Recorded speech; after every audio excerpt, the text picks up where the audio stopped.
আমি রয়েছি কুমিল্লার বিসিক শিল্পনগরী এলাকায়। এই বিসিকে যে সকল কারখানা রয়েছে সবগুলোতেই এক কর্মচাঞ্চল্য ফিরে এসেছে, কর্মব্যস্ত শ্রমিকরা। বিগত যে কয়েকদিন একটু সংকটে যে তাদের যে ক্ষতি হয়েছে সেটা কিন্তু তারা সে ক্ষতি পুষি নেওয়ার জন্য তারা ব্যস্ত হয়ে পড়েছেন। এই শিল্পনগরী এলাকায় কারখানা রয়েছে 130টি, যেখানে আটা, ময়দা, সুজির সঙ্গে উৎপাদন হচ্ছে বিভিন্ন ধরনের মুড়ি। একই সঙ্গে তো উৎপাদন হচ্ছে ধান থেকে চাল উৎপাদন করছেন রাইস মিলগুলোতে, সে সঙ্গে ফিশিং নেট শুরু করে ওষুধ জাতীয় বিভিন্ন পণ্য উৎপাদন করছেন।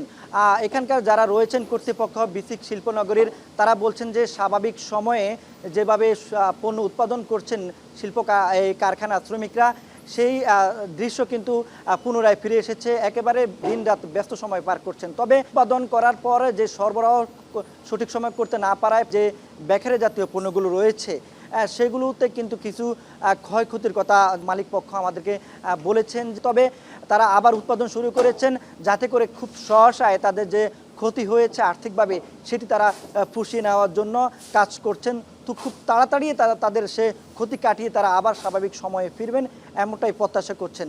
তো এ ছিল কুমিল্লা থেকে।